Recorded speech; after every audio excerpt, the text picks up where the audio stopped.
नमस्कार दोस्तों, United States of America का C-17 मिलिट्री एयरक्राफ्ट भारत की तरफ आ रहा है, जिसके अंदर है भारतीय इलीगल इमिग्रेंट जो कि यूनाइटेड स्टेट्स ऑफ अमेरिका के द्वारा अपनी डिपोर्टेशन ड्राइव के अंदर भारत के अंदर भेजे जा रहे हैं। इसके पहले Colombia, Mexico, Guatemala, Peru, Honduras को illegal immigrant already in military aircraft के जरिए भेजे जा चुके हैं। अब बात ये आती है कि भारत का रिएक्शन इन इलीगल इमिग्रेंट्स के लिए क्या होगा जब यूनाइटेड स्टेट्स ऑफ अमेरिका का ये एयरक्राफ्ट इंडिया के अंदर एंटर करेगा, क्योंकि इसके पहले जितने भी देशों के अंदर ये इलीगल इमिग्रेंट्स गए उनके लिए अलग अलग रिएक्शन अलग अलग देशों ने दिया। फॉर एग्जांपल, कोलंबिया ने इलीगल इमिग्रेंट्स को एक्सेप्ट करने से मना कर दिया, कहा कि ये लोग तो इंसान हैं, ये तो कहीं भी रह सकते हैं, ग्लोबल लेवल पे ह्यूमन राइट्स हैं, इस तरीके की बातें करते हुए जो एयरक्राफ्ट कोलंबिया के अंदर आ रहा था इसको इन्होंने रिटर्न कर दिया, बोला कि आप लेके जाओ।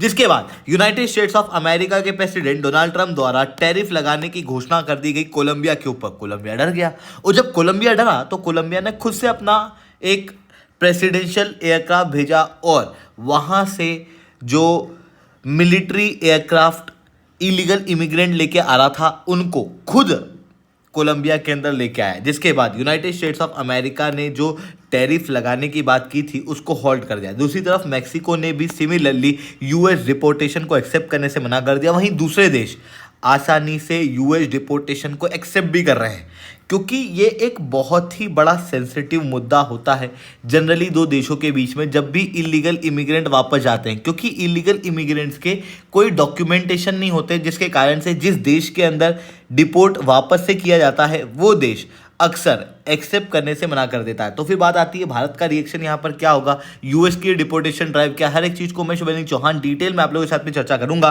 बट उसके पहले आप लोग मेरे साथ में SRC10 टेलीग्राम ग्रुप के ऊपर जुड़ सकते हो। मेरे क्लास की अपडेट, पीपीटी, पीडीएफ सब कुछ आपको मिल जाएगी। यूपीएससी सीएससी की तैयारी करना, इंडिया के टॉप एजुकेटर से ऑफलाइन क्लास के अंदर पढ़ना है, आप लोगों के पास में अच्छा मौका है। अनअकैडमी अब केवल ऑनलाइन नहीं रहा, अनअकैडमी अब ऑफलाइन भी आ चुका है। दिल्ली के करोल बाग, मुखैनगर के अंदर, प्रयागराज, सिविल लाइन्स और बिहार के पटना के अंदर ऑलरेडी हमारे सेंटर्स खोले जा चुके हैं। अगर आप जुड़ना चाहते हो तो आप बिल्कुल से जुड़ सकते हो। यहाँ पर मैंने एक कॉन्टैक्ट नंबर दिया हुआ है जिसके ऊपर आप डायरेक्ट कॉल करो, फिर उसके बाद हमारी टीम जो है वो आपकी जितने भी इश्यूज़ हैं, इंक्वायरीज़ हैं, उनको रिजॉल्व करेगी। उसके बाद आप इजीली अनअकैडमी के अंदर ज्वाइन हो सकते हो। साथ में अगर आपको फ्री स्टडी मटेरियल जैसे करंट अफेयर्स की magazine, India year book, prelims के मॉक टेस्ट, एनसीईआरटी के नोट्स की समरी और इंडिया ईयर बुक की समरी चाहिए तो ये सब कुछ आपको फ्री ऑफ कॉस्ट नीचे डिस्क्रिप्शन के अंदर मैंने एक लिंक दी हुई है, वहाँ पर मिल जाएगा। चलिए दोस्तों, आप समझने का प्रयास करते हैं यहाँ पे क्या हुआ है।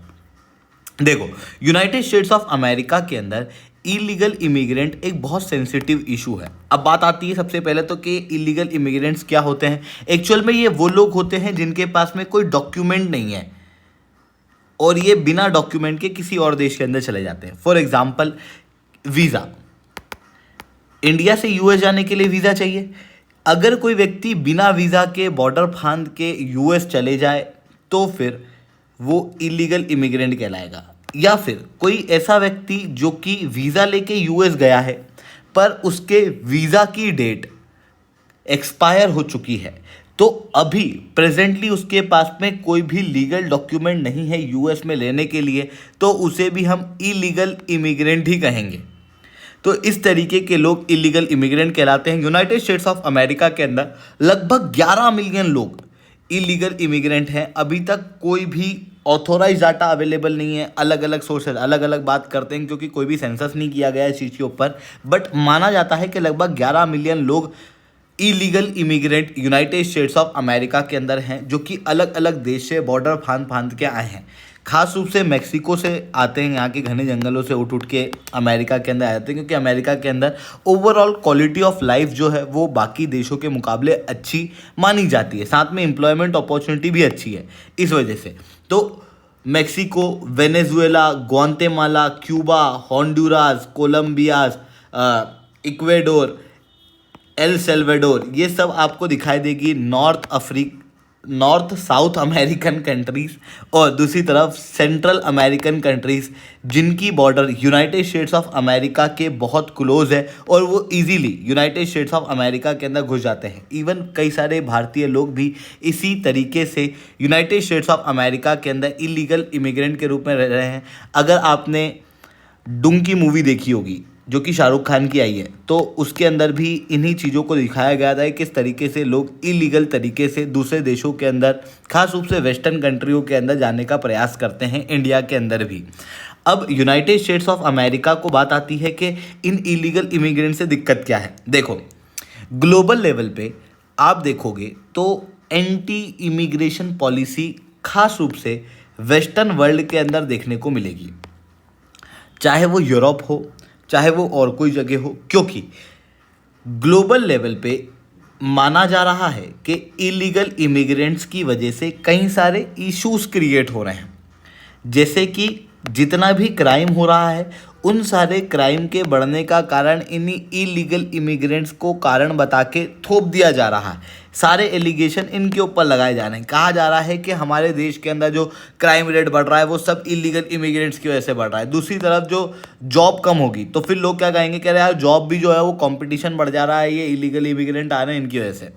और इसी प्रकार की भावना यूनाइटेड स्टेट्स ऑफ अमेरिका के अंदर भी है। और इसी वजह से यूनाइटेड स्टेट्स ऑफ अमेरिका के प्रेसिडेंट डोनाल्ड ट्रंप, जिन्होंने अपने इलेक्शन कैंपेन के अंदर बार बार ये बात कही कि इन इलीगल इमिग्रेंट्स को मैं वापस भेजूंगा, इन्होंने बाकायदा एक ड्राइव चलाई है इलीगल इमिग्रेंट को वापस उनके देश भेजने की, जहां पर ये मिलिट्री का प्रयोग कर रहे हैं। और इस बीच में लगभग 5,000 लोगों को अरेस्ट भी किया जा चुका है अलग अलग जगहों से, जिनके जरिए जिन्हें ये इलीगल इमिग्रेंट कह रहे हैं, और इन्हें अब दूसरे देशों के अंदर डिपोर्ट किया जाएगा। हालांकि ये जो इलीगल इमिग्रेशन के डिपोर्टेशन की ड्राइव है, इस ड्राइव को बहुत स्मूथली नहीं चलाया जा रहा है। यहाँ पर कई सारे इश्यूज भी क्रिएट हो रहे हैं। For example, United States of America में कई सारी सिटियाँ हैं जिन्हें हम सेंचुरी सिटी कहते हैं। ये सेंचुरी सिटीज़ ऐसी सिटीज़ हैं जो कि इलीगल इमिग्रेंट को एक्सेप्ट करती है, और यहाँ पर भारी मात्रा में इलीगल इमिग्रेंट रहते भी हैं, जिसकी वजह से जो सेंचुरी सिटीज़ के लोग हैं वो इस डिपोर्टेशन ड्राइव का विरोध कर रहे हैं। अब जो यूनाइटेड स्टेट्स ऑफ अमेरिका के प्रेसिडेंट डोनाल्ड ट्रंप हैं, वो जो अपनी डिपोर्टेशन ड्राइव चला रहे हैं, उसकी शुरुआत भी उन्होंने सेंचुरी सिटी से ही करी हुई है। उन्होंने इन सारे शहरों को ही टारगेट करके सबसे पहले यहीं से इलीगल इमिग्रेंट को ढूंढ के डिपोर्ट करना जो है वो शुरू किया है, जिसकी वजह से कई सारी लीगल बैटल्स वगैरह भी चल रही हैं। Even United States of America के प्रेसिडेंट डोनाल्ड ट्रंप जो है वो सिटीजनशिप राइट भी चेंज करना चाहते हैं। देखो, सिटीजनशिप जो कि यूनाइटेड स्टेट्स ऑफ अमेरिका के अंदर दी जाती है, वो दी जाती है बाय बर्थ कॉन्स्टिट्यूशन के तहत, जिसके अंदर क्या होता है कि अगर आप यूनाइटेड स्टेट्स ऑफ अमेरिका के अंदर पैदा हुए हो तो आप यूएस के नागरिक हो, भले ही आपके पेरेंट्स फिर लीगल माइग्रेंट्स हो या इलीगल इमिग्रेंट्स हो।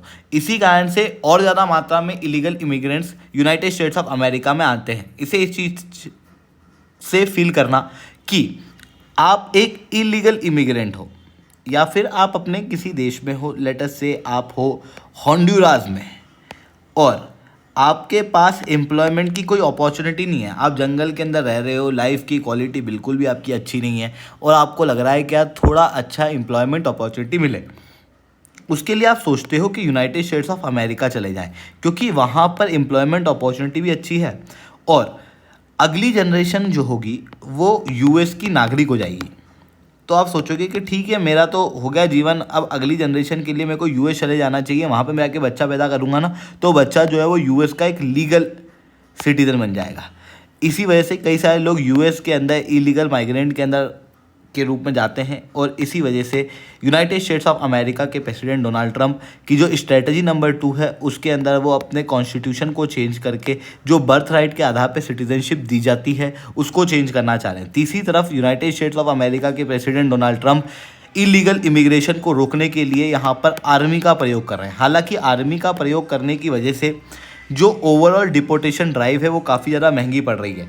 जनरली आईसीई के मुकाबले एक्सपेंसिव ड्राइव अभी चलाई जा रही है। आईसीई वो ऑर्गेनाइजेशन है यूनाइटेड स्टेट्स ऑफ अमेरिका के अंदर जो कि कस्टम इन्फोर्समेंट और इमिग्रेशन को रेगुलेट करती है। अगर ये डिपोर्टेशन चलाती है तो ये सस्ते में कर देती है। वहीं यूएस की मिलिट्री एयरक्राफ्ट वगैरह का प्रयोग करके इसी काम को बहुत महंगे में कर रही है। फॉर एग्जांपल, केवल ग्वांतेमाला के जो इलीगल इमिग्रेंट का एक एयरक्राफ्ट, अभी तो और भी बहुत सारे जाएंगे, उस एयरक्राफ्ट जो एक एयरक्राफ्ट गया जो कि यूएस की बॉर्डर के बहुत करीब है, उस एक एयरक्राफ्ट के अंदर हर इलीगल इमिग्रेंट को वापस भेजने के लिए लगभग $4,675 जो है वो खर्च किए गए, जो कि अपने आप में बहुत ज़्यादा अमाउंट है। अब यहाँ पर बात आती है कि ये जो इलीगल इमिग्रेंट को वापस भेजने की ड्राइव चल रही है, इसके अंदर क्या इंडिया भी शामिल है? हाँ जी, बिल्कुल। लगभग 18,000 इंडियंस माने जा रहे हैं जो कि यूनाइटेड स्टेट्स ऑफ अमेरिका के अंदर इलीगल इमिग्रेंट के अंदर रह रहे हैं, और भारत ने क्लियरली कह दिया है कि हम लोग इन इलीगल इमिग्रेंट को एक्सेप्ट करते हैं, और अगर यूएस भारत के अंदर इन इलीगल इमिग्रेंट को भेजेगा तो हम उन्हें हंसते हंसते एक्सेप्ट करेंगे, हम उन्हें वापस नहीं करेंगे। अब बात आती है कि भाई भारत क्यों एक्सेप्ट कर रहा है, कई सारे देश तो मना कर दे रहे हैं, क्यों मान रहा है कि भाई हमारे इलीगल इमिग्रेंट अमेरिका के अंदर रहते हैं। देखो, अगर मैं इंडिया के केस की बात करूं तो इंडिया के भारी मात्रा में लीगल इमिग्रेंट यूएस के अंदर रहते हैं। H1B वीज़ा होता है ना, जिसकी वजह से जो highly skilled, easily employable doctor, engineers को United States of America accept करता है, यही H1B वीज़ा का सबसे बड़ा बेनिफिशियरी है भारत। लगभग 75% H1B वीज़ा भारतीय लोगों को मिलते हैं। अगर भारत इन 18,000 इलीगल इमिग्रेंट को एक्सेप्ट करने से मना कर देगा तो फिर डर ये है कि जो H1B वीज़ा लीगल रूप से भारतीय लोगों को मिलता है उसके ऊपर असर पड़ने लगेगा। साथ में भारत और यूनाइटेड स्टेट्स ऑफ अमेरिका के जो ओवरऑल ट्रेड रिलेशन है वो बहुत अच्छे हैं, जहाँ पर बेनिफिट भारत को होता है। भारत और यूएस आपस में one of the largest trading partner है, और इवन भारत के जितने भी लार्जेस्ट ट्रेडिंग पार्टनर्स हैं उनमें से केवल यूएस ही है जिनके साथ में हमारा ट्रेड बैलेंस सरप्लस में है, जो कि भारत के ट्रेड सरप्लस का एक बहुत बड़ा कारण है, और बैलेंस ऑफ पेमेंट के अंदर भी इजाफा करता है, क्योंकि ये जो ट्रेड सरप्लस भारत का यूएस के साथ में ये छोटा मोटा नहीं है, ये लगभग 28 बिलियन डॉलर के आसपास का आप देखोगे। अगर United States of America Bharat के ऊपर टैरिफ लगा देता है क्योंकि भारत ने इलीगल इमिग्रेंट को एक्सेप्ट नहीं किया, तो उसकी वजह से भारतीय प्रोडक्ट्स का काफ़ी नुकसान अमेरिका के अंदर हो जाएगा, भारतीय व्यापार का एक बड़ा नुकसान होगा। इसी कारण से भारत जो है वो हंसते हंसते इन इलीगल इमिग्रेंट्स को एक्सेप्ट कर रहा है, और भारत इसी के जरिए बता रहा है कि भाई आप अगर इंडिया से यूएस जाना चाहते हो आप जाओ, पर आप लीगल तरीके से जाओ। अगर आप इलीगल तरीके से जाओगे तो आपकी जान मान का खतरा तो है ही, साथ में वो देश जो है वो आपको रिटर्न भी कर सकता है, तो आपकी जितनी मेहनत है वो सब बर्बाद हो जाएगी। आपने डुंकी मूवी अगर देखी होगी तो आपने इस चीज़ को देखा होगा, लोग लाखों रुपए पे करते हैं एजेंट्स को, फिर वो एजेंट इलीगल इमिग्रेंट्स को ग्वांतेमाला या फिर मैक्सिको वाले रूट से अमेरिका के अंदर एंटर कराने का प्रयास करते हैं, जिस बीच में वाइल्ड लाइफ वगैरह का काफ़ी खतरा रहता है, जान मान की हानि का खतरा रहता है। तो इस तरीके की चीज़ें जो है वो देखने को मिलती हैं। ऐसी कंडीशन में इस तरीके के इलीगल इमिग्रेंट को डिस्करेज करना काफ़ी ज़्यादा इंपॉर्टेंट है। तो ये सारी चीज़ें यहाँ पर देखने को मिली है। आई होप ये सारी बातें आपको समझ में आई होंगी। लेक्चर अच्छा लगा हो तो लाइक करना, लेक्चर बहुत अच्छा लगा हो नीचे 7 रिटर्न कमेंट करना। यूपीएससी सीएससी की तैयारी करना है, इंडिया के टॉप एजुकेटर से ऑफलाइन क्लास के अंदर पढ़ना है तो अपन अकेडमी के ऊपर जुड़ सकते हो। कॉन्टैक्ट नंबर मैंने दिया हुआ है, इस पर आप कॉल भी कर सकते हो।